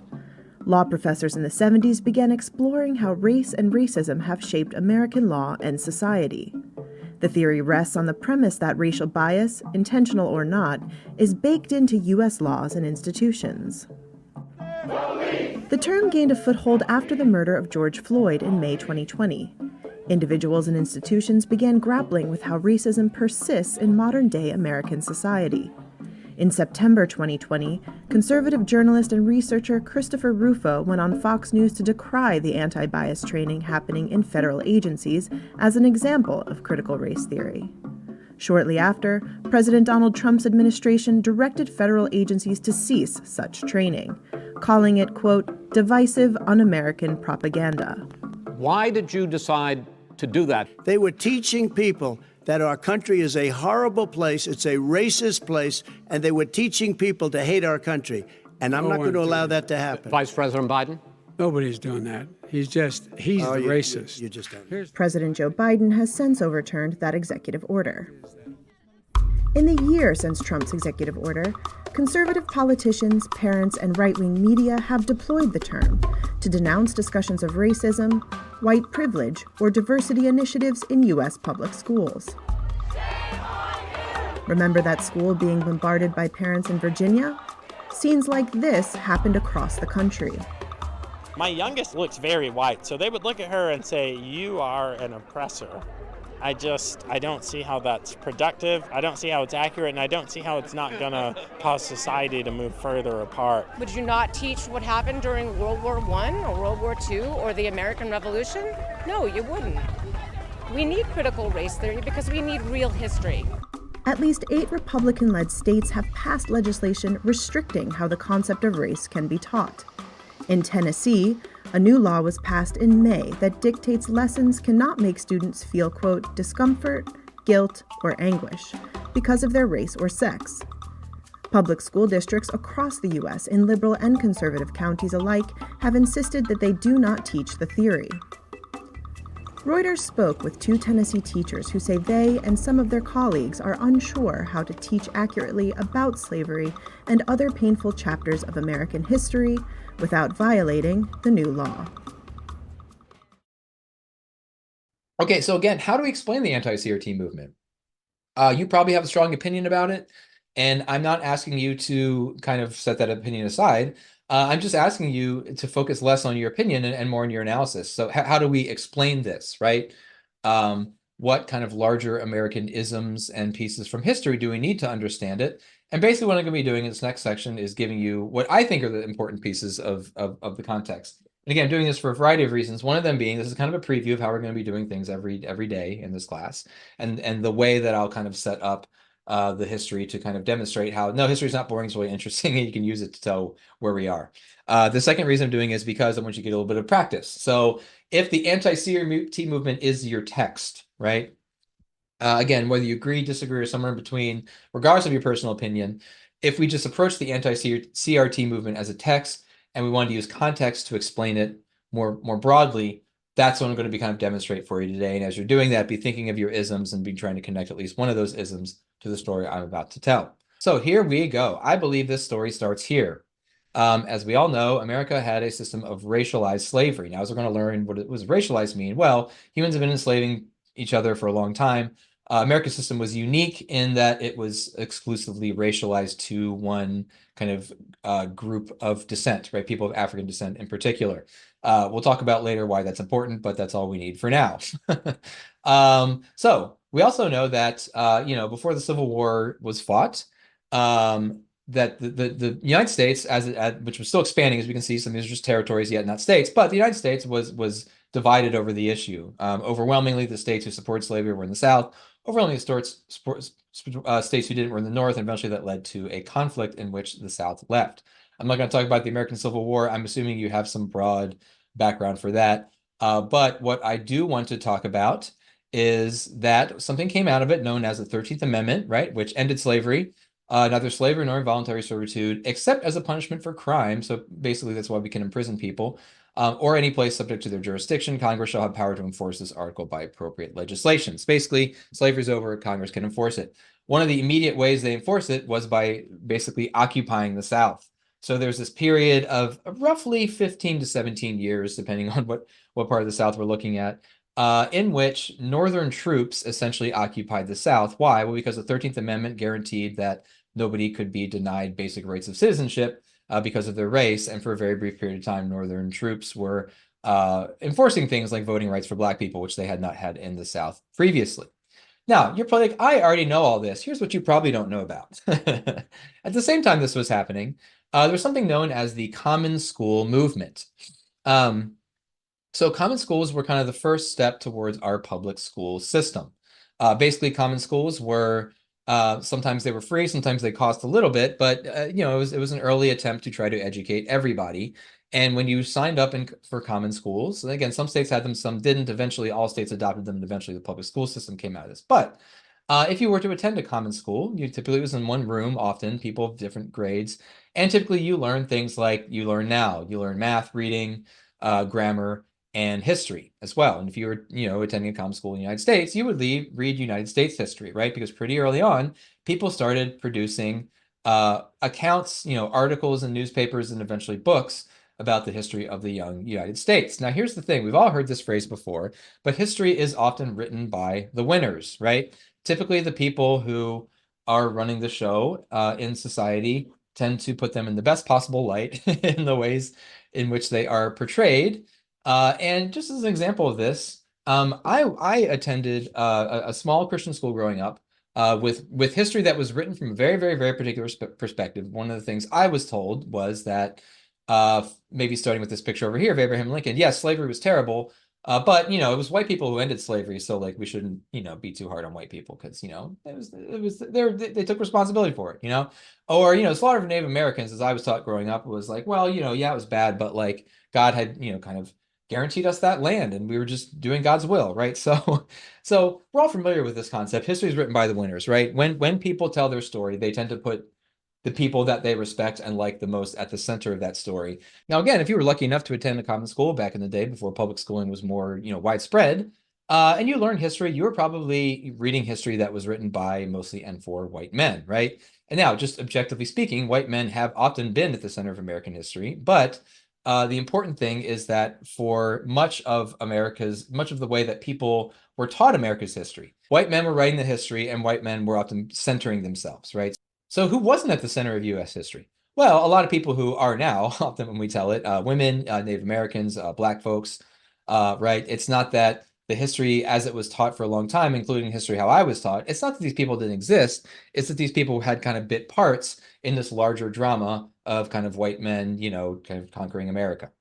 And I think a really, really, really good example of this is to kind of put some of these ideas together. So we talked about Reconstruction, right? And we talked about kind of the Civil War and Reconstruction are all happening really when public schools are taking off. So these two would really collide in the post-Reconstruction era as essentially Reconstruction ends.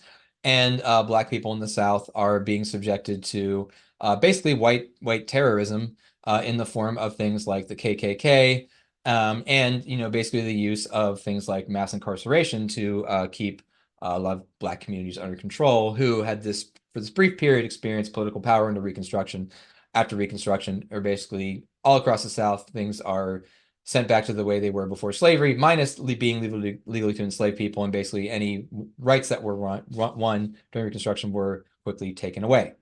Now you're like, it feels like we're talking about two different things. We're talking about the way history books being taught in common schools. We're talking about this other stuff. Well, these two things were going to basically come together very, very, very clearly in something known as the lost cause theory. So the lost cause is basically a particular theory of U.S. history, which argues that the South was this kind of Southern American society was this like wonderful and gallant society, and basically Northern interlopers came and destroyed this beautiful society and tore it apart and took away slavery, which was a really important part of that society and why it was so wonderful, right? So that theory started to basically enter history textbooks in the late 20th century and early 20th century all across the country. Between 1860 and 1861, 11 Southern states withdrew from the United States and formed the Confederate States of America. They left or seceded in response to the growing movement for the nationwide abolition of slavery. Mississippi said, "Our position is thoroughly identified with the institution of slavery." South Carolina cited hostility on the part of the non-slaveholding states to the institution of slavery. In March 1861, the Vice President of the Confederacy, Alexander Stephens, proclaimed that the cornerstone of the new Confederate government was white supremacy, or as he put it, slavery and subordination to white people was the natural and normal condition of Black people in America and the immediate cause of the late rupture and present revolution. 3 weeks after the now infamous Cornerstone speech, the American Civil War began. The conflict lasted 4 years, had a death toll of about 750,000, and ended with the Confederacy's defeat. By 1866, barely a year after the war ended, Southern sources began claiming the conflict wasn't actually about slavery. Meanwhile, Frederick Douglass, a prominent abolitionist and formerly enslaved person, cautioned, "The spirit of secession is stronger today than ever." From the words of Confederate leaders, the reason for the war could not have been clearer. It was slavery. So how did this revisionist history come about? The answer lies in the lost cause, a cultural myth about the Confederacy. The term was coined by Edward Pollard, a pro-Confederate journalist. In 1866, he published The Lost Cause, a new Southern history of the War of the Confederates. Pollard pointed out that the U.S. Constitution gave states the right to govern themselves independently in all areas except those explicitly designated to the national government. According to him, the Confederacy wasn't defending slavery. It was defending each state's right to choose whether or not to allow slavery. This explanation effectively turned white Southerners' documented defense of slavery and white supremacy into a patriotic defense of the Constitution. The Civil War had devastated the country, leaving those who had supported the Confederacy grasping to justify their actions. Many pro-Confederate writers, political leaders, and others were quick to adopt and spread the narrative of the lost cause. One organization, the United Daughters of the Confederacy, played a key role in transmitting the ideas of the lost cause to future generations. Founded in Nashville, Tennessee in 1894, the UDC united thousands of middle and upper-class white Southern women. The UDC raised thousands of dollars to build monuments to Confederate soldiers. These were often unveiled with large public ceremonies and given prominent placements, especially on courthouse lawns. The Daughters also placed Confederate portraits in public schools. They monitored textbooks to minimize the horrors of slavery and its significance in the Civil War, passing revisionist history and racist ideology down through generations. By 1918, the UDC claimed over 100,000 members. As their numbers grew, they increased their influence outside the South. Presidents William Howard Taft and Woodrow Wilson both met with UDC members and enabled them to memorialize the Confederacy in Arlington National Cemetery. The UDC still exists and defends Confederate symbols as part of a noble heritage of sacrifice by their ancestors. Despite the wealth of primary sources showing that slavery was the root cause of the Civil War, the myth about states' rights persists today. Here's just a quick review and also kind of adding some things, making the big points. So the Lost Cause essentially recasts the Civil War as a battle over states' rights, not slavery, right? So no longer was the South kind of leaving the Union to preserve slavery. It was leaving the Union to preserve states' rights as a kind of abstract political concept, right? It also renamed the conflict to downplay secession over slavery. So some people to this day in the South will refer to it as the war between the states, or the War of Northern Aggression, which is an even more pro-Southern name. All of these are casting secession as a just and noble cause destroyed by a tyrannical federal government, right? So again, this is part of the Lost Clause rhetoric. Its popularity in the late 1800s and early 1900s incited a spate of pro-Confederate monuments across the nation, North and South. So this is also why I'm bringing it up. Some of the talkback videos you did for this class were kind of batting around this idea of, you know, should we respect the past and keep these Confederate monuments because they're important historical markers, or should we take them down because we don't like the way that the past is being remembered, right? Again, regardless of your view on that, it is important to understand that these were not neutral historical markers that were just put up to commemorate things. These were white supremacist pro-Confederate monuments that popped up all over the country, north, south, and east and west, all over the place. So for example, just some local connections. Baltimore used to have two Confederate monuments. Both of them got removed back in 2017. Both of them really close to where I live, interestingly enough. This is a monument to Confederate women, which was taken down 100 years after it was placed. The big pedestal is still there, pretty close to my house. It's kind of across from Johns Hopkins University. Also really close to the Baltimore Museum of Art. In Baltimore, if you've ever been there, there is still the pedestal of this, the Stonewall Jackson and Robert E. Lee monuments, right? So again, these were taken down about a century after, well, I guess the first one a century, the one less than that, other one less than that. But why were these taken down? Well, because, you know, again, whether you think it's right or not, we have arguments over how people should be remembered, right? The facts of the past haven't changed, but our relationship to these facts has changed, and that is being represented in what we want to represent publicly. So to get us up to the current moment and looking at the anti-CRT movement, we also need to talk about the 1960s and the Civil Rights Movement. Again, I'm assuming you all have some background knowledge of, broadly speaking, what happened during the Civil Rights Movement, but suffice it to say that it was a national assault on, you know, segregationist policies all across the country.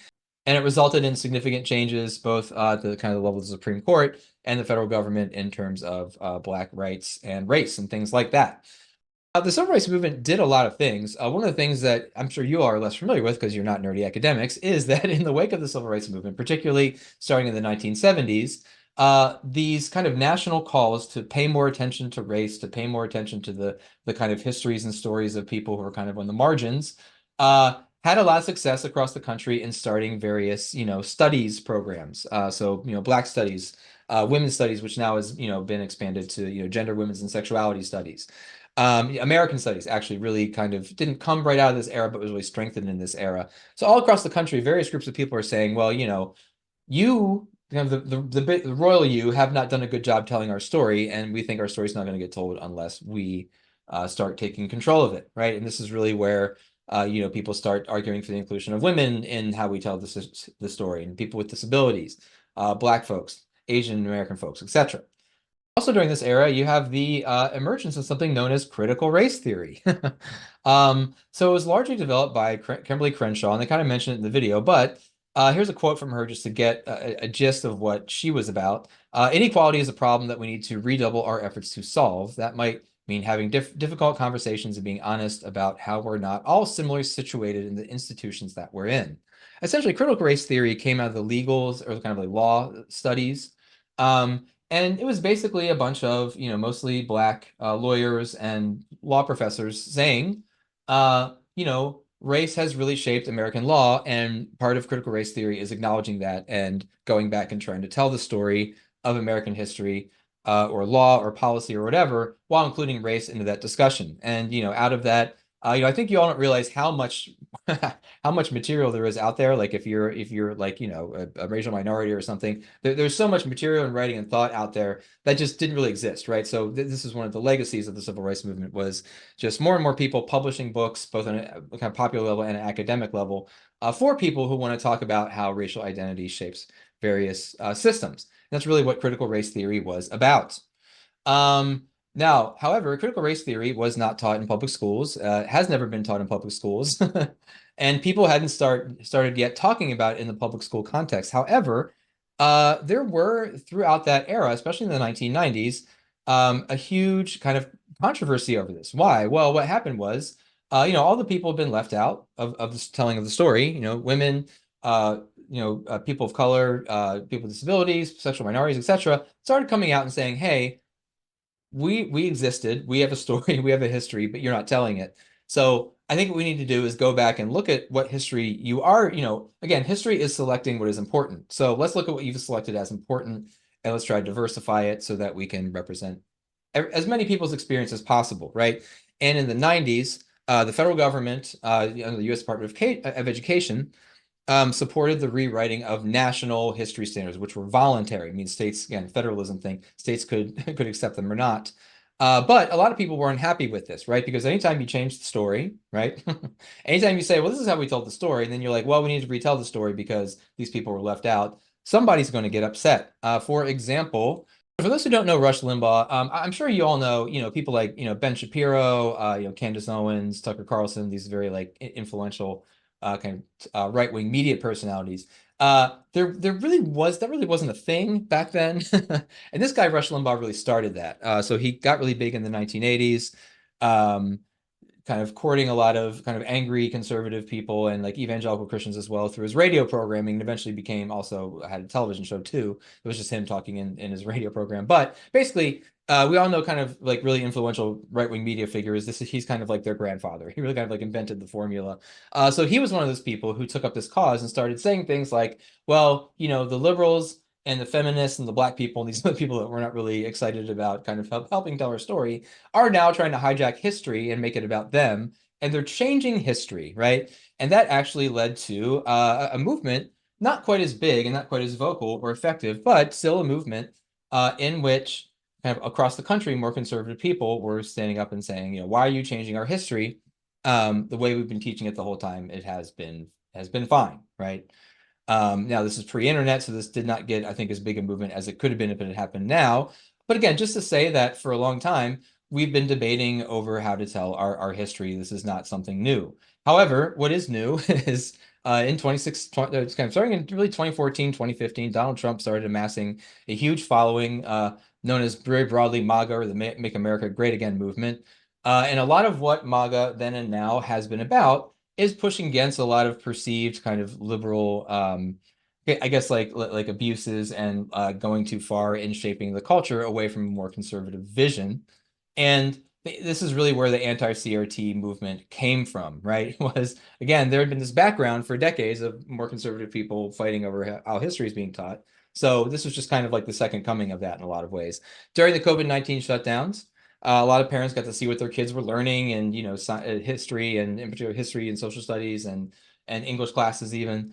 And a lot of people were forced, people such as myself, professionals who were working at home, were forced to kind of in the wake of this, right, in the wake of the 22 protests over the killing of George Floyd while in police custody, a lot more organizations, both private and public, were trying to raise awareness about Black issues, right? So, for example, Netflix, a lot of the big corporations started having their Black Lives Matter collection or whatever, and a lot of governments and institutions started embracing diversity training. Now, diversity trainings have been around for a long time. However, after the killing of George Floyd, there was kind of a huge round of them where, again, people, instead of participating in these in big office buildings or auditoriums or whatever, they were doing it in the comfort of their own home. So more and more people were just seeing what both kids and adults were kind of consuming or being kind of asked to participate in when it came to talking about race issues. And a lot of people just started getting uncomfortable and frustrated about it. One of those people was this guy, Mark Ruffo. It's not super, excuse me, Chris Ruffo. I'm sorry. It's not super important that you know his name. However, he essentially saw an important into the culture wars, right? Saw more and more conservative, more right-leaning people upset about having to attend these trainings, about their kids having to do this stuff in school. And basically, Mark Ruffo took this term, critical race theory, which was not being taught in schools. However, some of the ideas that overlap with critical race theory had been shaping the curricula, and critical race theory just became a kind of like a scare tactic or like a boogeyman word, right? There's all these other things we're frustrated about, but critical race theory feels like a really, really like successful umbrella term to talk about all of these things, right? And that's pretty much what happened. So much so that there became kind of a national anti-CRT movement all over the country. Parents, overwhelmingly kind of like white middle-class conservative parents, but there are people of other races as well, started showing up at school board meetings and showing up on the departments of education of their county or their town or whatever, and demanding that anything from the curricula and eventually even from student libraries be removed out of the curricula, out of the syllabus, out of the classrooms, out of the libraries even, because people had this perception that critical race theory, this, set of ideas that treats people to hate each other because of their race, which that was advertised, is kind of infiltrating the schools, right? Which was not true, but it was true that there were talking about race in schools. And the movement has been really successful. Purple dot. There is a city or county government policy shaping what you can and cannot talk about in terms of race in the classroom. The hard ones, the hard orange triangles, are local school districts. So but again, you can see it's generally concentrated in more conservative parts of the country, right? So yeah, Pennsylvania, kind of a blue state, but it's a blue state because of the cities. Further out west, you get the more conservative you get generally. So there have been lots of successes. And again, to bring this back to our first thing we started with, why are people booing Governor DeSantis? Because all of this stuff is widely viewed as not his doing. The state legislators doing most of this. However, the governor is really encouraging and pushing it, right? So again, back to the Stop Woke Act, a big part of it was governing what teachers could say and couldn't say in the classroom. Again, it codifies the Florida Department of Education's prohibition on teaching critical race theory in K-12 schools. It also prohibits school districts, colleges, and universities from hiring woke CRT consultants. Now, how do you enforce this? I don't know, and I'm sure there's court cases right now working their way through the court system to challenge some of this, because whether you support it or not, the language is really vague, which means it's going to get challenged. And this is Florida state law.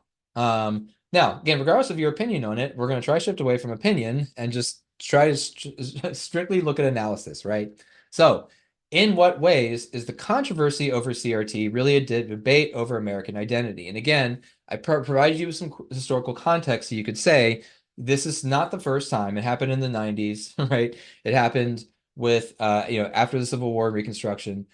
There's a long history of debating about how do we talk about what it means to be an American through historical analysis.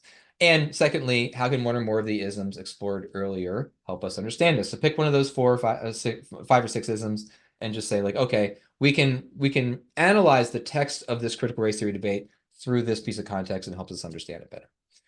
Don't write a manifesto, don't write an essay. As long as you cover these points and sign your name to it, I'm happy. Okay, well, I hope that was a good first class for you. Again, if you have any questions, reach out to me. Our next class, we're going to get to apply a lot of the things we talked about today, presentism and kind of judging people in the past and all that, and putting things in their context when we talk about the world the founders made, which again, whether you love these guys, hate them, or somewhere in between, I think you'll find it interesting and important and valuable, and again, understanding some larger pieces of context that we still argue over today. Thank you.